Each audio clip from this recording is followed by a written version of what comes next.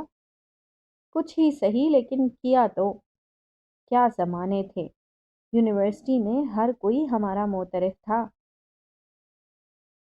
حسن فخریہ انداز میں بولا۔ یونیورسٹی؟ کہاں ہیں سب لوگ؟ وہ ایک دم چونک کر بولی۔ سب لوگ مصروف ہیں۔ فیض پڑھنے کے لیے انگلینڈ چلا گیا ہے، لڑکیاں گھروں کو ہوئیں، عزیز نفسیات کا پروفیسر بن بیٹھا ہے، اور ہم دیوانگی کے ہاتھوں مجبور ہیں۔ حسن نے ایک ہی سانس میں سب کے بارے میں تفصیلات بتا دیں۔ بکو نہیں، کبھی یونیورسٹی گئے ہو؟ ہاں، کئی دفعہ۔ پروفیسر درانی سے بڑی اچھی ہیلو ہائے ہے، کبھی ان کے پاس چلا جاتا ہوں، بہت نفیس آدمی ہیں۔ تم تو ایسے ہی ان سے خار کھاتی رہی ہو۔ جواباً وہ خاموش رہی۔ تم چائے پیو گے؟ یہی تمہارا مسئلہ ہے، ہر بات کا خیال بہت دیر سے آتا ہے۔ اب میرا جانے کا وقت ہے اور تم چائے کا پوچھ رہی ہو۔ وہ اپنی ریسٹ واچ دیکھ کر بولا۔ تم رکو، میں ابھی لاتی ہوں۔ رہنے دو، پھر صحیح، مجھے کہیں ضروری جانا ہے۔ وہ اٹھتے ہوئے بولا۔ کہاں؟ پروفیسر درانی کے گھر، ان سے کچھ ضروری باتیں ڈسکس کرنی ہیں۔ اوہ! وہ زیر لب بڑبڑائی اور حیرت سے اس کی طرف دیکھنے لگی۔ پروفیسر درانی کا حسن کے ساتھ کیسا تعلق ہے؟ وہ سوچ میں پڑ گئی۔ ہر مہینے کے آخر میں مقررہ وقت پر وہ ان کے پاس پہنچ جاتی اور مختلف موضوعات اور مسائل زیر بحث آتے۔ سب ان پر اپنی اپنی رائے دیتے، جو بہتر ہوتا اس کو سب اپنا لیتے۔ میاں جی، بہت دنوں سے میرے ذہن میں مذہب کے بارے میں مختلف آراء ہیں۔ میں نے کچھ کے بارے میں مطالعہ بھی کیا ہے، لیکن بہت الجھ کر رہ گئی ہوں۔ کچھ سمجھ میں نہیں آتا، آخر یہ ہے کیا؟ اور کیا واقعی مذہب بہت ضروری ہے؟ کیا انسان اچھے طریقے سے زندگی گزارتا جائے یہی کافی نہیں؟ مذہب کا عمل دخل کہاں تک ہے؟ اس نے حیرت سے سوال کیا۔ ہاں، مذہب زندگی میں بہت ضروری ہے۔ یہ ایک نظریہ ہے، ہر ارتقاء کی بنیاد ہے۔ اگر نظریہ نہ رہے تو خیالات منتشر اور زاویے ٹیڑھے ہو جاتے ہیں، سمتیں مختلف ہو جاتی ہیں اور انسان بھٹکنے لگتا ہے۔ سمجھو تو یہ اکائی ہے، جز ہے، اصل ہے، بنیاد ہے۔ میں نے بتایا تھا کہ روح سچائی چاہتی ہے اور مذہب سچائی کا منبع ہوتا ہے۔ یہ بھی انسان کی سرشت میں شامل ہے کہ جب تفکر کرتا ہے تو اصل کی طرف نظر دوڑاتا ہے، جہاں سے ہر بات کا، ہر جذبے کا آغاز ہوتا ہے۔ جتنا زیادہ تفکر کرتا ہے اس پر اسرار کھلتے جاتے ہیں، یہاں تک کہ حقیقت کو پا لیتا ہے، اور حقیقت وہی ہوتی ہے جس میں اس کے سکون کا راز مضمر ہوتا ہے۔ اب یہ کہ مذہب کیوں ضروری ہے؟ ہاں، اس ضمن میں بہت سی تحریکیں چلیں بھی اور ناکام بھی ہوئیں۔ سب سے زیادہ سوشلسٹ اس سلسلے میں اہم ہیں، پھر کمیونسٹ۔ اصل میں مذہب نام ہے ان نظریات کا جو وہ اپنے ماننے والوں کو فراہم کرتا ہے اور جن کا ماننا ان پر لازم ہوتا ہے، اور یہ نظریات سوسائٹی کا اعلیٰ ترین انسان وضع کرتا ہے، جس کی سچائی پر کسی کو شک تو کیا کوئی اعتراض نہ ہو۔ جب ایک سچا انسان سچائی کا درس دیتا ہے تو دل و دماغ اس پر فوراً لبیک کہتے ہیں اور سختی سے اس پر کاربند ہونے کی کوشش کرتے ہیں۔ اب مختلف تحریکیں کیوں ناکام ہوئیں، کیوں ان میں کہیں نہ کہیں فلا تھا، یا وہ عین فطرت کے مطابق نہ تھیں، یا یوں کہہ لیں کہ بہت سے انسان ان پر عمل نہیں کر سکتے تھے کیونکہ وہ انسانوں کے نظریات سے ٹکراتی تھیں۔ مذہب چونکہ انسانی زندگی میں سب سے بڑا اور اہم مسئلہ ہے، اس لیے اس میں اتنی آفاقیت ہونی چاہیے کہ نہ صرف یہ پیروکاروں کو عمل کروا سکے بلکہ ان کو سکون بھی پہنچائے اور زندگی کے ہر پہلو کے بارے میں ان کو شعور اور آگاہی بھی دے۔ رہی یہ بات کہ اچھے طریقے سے زندگی گزارنا کافی نہیں، تو اس میں یہ پہلو ہمیشہ مد نظر رکھنا چاہیے کہ حیوان بھی اپنے اپنے طور طریقوں کے مطابق زندگی گزار کر چلے جاتے ہیں، اور جب تک انسان کے پاس کوئی واضح نظریہ نہ تھا تب تک وہ وحشی اور جانور ہی تھا۔ مذہب انسان کو مہذب بنانے میں بہت اہم کردار ادا کرتا ہے، لیکن دنیا میں تو بے شمار مذاہب ہیں، ایسے میں انسان کیا کرے؟ اگر مذاہب کا عمیق مطالعہ کرو تو پتہ چلے گا کہ ہر مذہب سچائی ہے، کیونکہ ہر سچائی کی بنیاد ذات کا عرفان ہے، حق کی جانب سفر ہے۔ وجدان، گیان اور عرفان ایک ہی ذات سے وابستہ ہیں، صرف راستے مختلف ہو گئے۔ تم دیکھو، حضرت موسیٰ علیہ السلام نے ہر جگہ خدا کی وحدانیت اور اپنی ابدیت کے بارے میں ہی بتایا ہے، لیکن لوگوں نے بعد میں یہودیت کے نام سے مخصوص طبقہ بنا کر مذہب کی اصل شکل ہی مسخ کر دی۔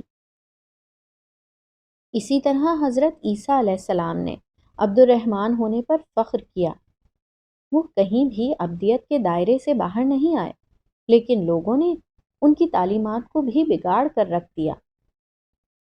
شہزادے گوتم سدھارتھ نے عیش و عشرت کی زندگی صرف اور صرف نرواں حاصل کرنے کے لیے تج دی، حق کے عرفان اور اس کی شناسائی کے لیے، اگرچہ ان پر حقیقت اس طرح عیاں نہ ہوئی جس طرح حضرت عیسیٰ علیہ السلام اور حضرت موسیٰ علیہ السلام پر ہوئی۔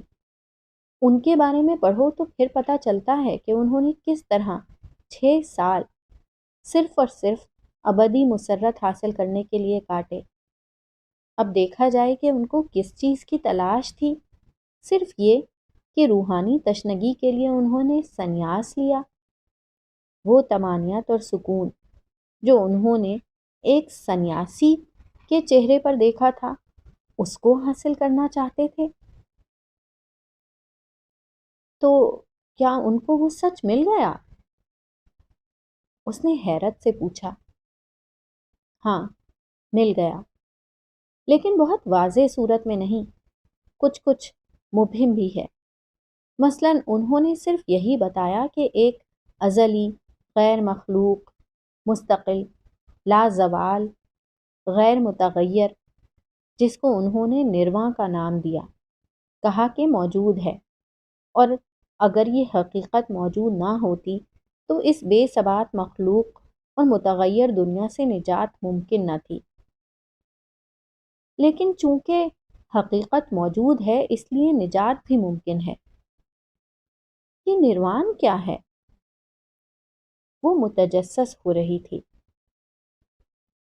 بدھ کی تعلیمات میں 4 عظیم سچ بہت اہمیت کے حامل ہیں، جن کا نچوڑ دنیا کی بے ثباتی اور زندگی کے عارضی ہونے کو ظاہر کرتا ہے۔ وہ صرف اور صرف اندر کی تمام کیفیات کو تفصیل سے بیان کر سکے، اور اس حقیقت کو انہوں نے نروان کا نام دیا، لیکن وہ حضرت عیسیٰ علیہ السلام اور موسیٰ علیہ السلام کی طرح کوئی مخصوص کتاب نہ دے سکے۔ انہوں نے جو خود محسوس کیا وہی بتا دیا کہ ایک ایسی کیفیت موجود ہے جو نہ تو خاک ہے نہ پانی، نہ آگ ہے نہ ہوا، لامکانیت ہے، نہ تو یہ دنیا ہے نہ دوسری دنیا، نہ وہاں سورج ہے نہ چارہ، وہاں نہ آنا ہے نہ جانا، نہ ٹھہرنا نہ گزر جانا، اور نہ وہاں پیدا ہونا ہے بغیر کسی حرکت یا بنیاد کے۔ بے شک یہی دکھوں کا خاتمہ یعنی نروان ہے۔ پیدائش، بڑھاپا، بیماری اور دکھ عیبوں کا مجموعہ ہوتے ہیں، اور ان چیزوں کا شکار جو بھی اشیاء ہیں ان کا خطرہ محسوس کرتے ہوئے انہوں نے اس کی تلاش شروع کر دی، جو بے غم، غیر مخلوق، بے عیب اور ہر پابندی سے آزاد اور محفوظ ہو۔ اس طرح انہوں نے اس کو اور نروان کو پا لیا۔ اصل میں ان کی تعلیمات مبہم خیالات کا تانا بانا بنتی ہیں کہ جب تک انسان کا اندر طاقتور اور متحرک نہ ہو وہ حقیقت نہیں پا سکتا۔ اسی طرح جین مت میں خدا کا تصور ہی نہیں، اس میں صرف روح کو بشیر الوحی صفات کا حامل مانا گیا ہے۔ اور بابا گرو نانک اگرچہ پیدا تو سکھ گھرانے میں ہوئے، لیکن انہوں نے مسلمانوں کی اصلاح پر زیادہ زور دیا۔ جس طرح مہاتما بدھ کو جنگلوں میں نروان ملا، اسی طرح بابا گرو نانک کو بھی 3 دن ندی میں رہنے کے بعد جب باہر نکلے تو پہلا کلمہ ان کی زبان سے یہی نکلا، نہ کوئی ہندو نہ کوئی مسلمان۔ اور زندگی کے آخری سفر میں انہوں نے ایک حاجی اور مسلم فقیر جیسا حلیہ اختیار کر رکھا تھا۔ انہوں نے اپنا پیغام شعروں کی صورت میں دیا ہے، جس میں انہوں نے انائیت یعنی میں کی جڑ کاٹی ہے اور تمام نفسانی امراض کی جڑ اس کو ہی گنوایا ہے اور اس سے چھٹکارا پانے پر بہت زور دیا ہے۔ ان کے شعر بہت خوبصورت ہیں۔ میاں جی نے ذہن پر زور دیا۔ ہاں، کہتے ہیں ہوں وچ آیا، ہوں وچ گیا، ہوں وچ جمیا، ہوں وچ مویا، ہوں وچ دتا، ہوں وچ لیا، ہوں وچ کھٹیا، ہوں وچ گیا، ہوں وچ ہسے، ہوں وچ روئیے، ہوں وچ بھریے، ہوں وچ دھووے، ہوں وچ جاتی جنسی کھووے، ہوں وچ مورکھ، ہوں وچ سیانا، ہوں میں بوجھے تاں در سوجھے، گیان وہونا لکھ لکھ لوجھے، نانک حکمی لکھیے لیکھ، جہا ویکھی تہا ویکھ۔ بہت خوبصورت کلام ہے، فریدی صاحب بولے۔ میاں جی مجھے آخری چاروں کا مطلب سمجھائیے۔ وہ بولی، اس کا مطلب ہے اگر انسان اس میں کی حقیقت کو سمجھ لے تو اس کو خدا کا دروازہ مل جائے۔ بنا معرفت انسان فضول بحث مباحثے میں پڑا رہتا ہے۔ نانک حکمی لکھیے، لیک کا مطلب ہے کہ نانک خدا کے حکم کے مطابق تقدیر لکھ دی گئی ہے، اور آخری شعر کا مطلب ہے کہ جیسا انسان خدا کو سمجھتا ہے ویسا ہی خدا اس کے ساتھ معاملہ کرتا ہے۔ اس کا مطلب ہے کہ مذاہب میں اختلافات لوگوں کے نظریات کے مطابق ہیں۔ اس نے پوچھا، ہاں کہہ سکتی ہو، لیکن آسمانی مذاہب میں بنیاد ایک ہے۔ تعلیمات میں زمانے کے مطابق اختلافات ہو سکتے ہیں لیکن نظریات ایک ہی ہیں۔ حقیقت میں جب سب کا گہرا مطالعہ کیا جائے تو معلوم ہوگا کہ ہر صاحب کرامت نے وہی راستہ بتایا جو حق کی طرف جاتا ہے۔ فرق تو تب آیا جب توضیحات ہوئیں، اختلاف تو تب ہوا جب سچائی میں آمیزش کر کے حیت بدل گئی اور اصل ختم ہو گئی۔ جب حالات ایسے ہوں تو عقل کو بروئے کار لا کر سوچنا چاہیے اور وسیع مطالعہ کرنا چاہیے۔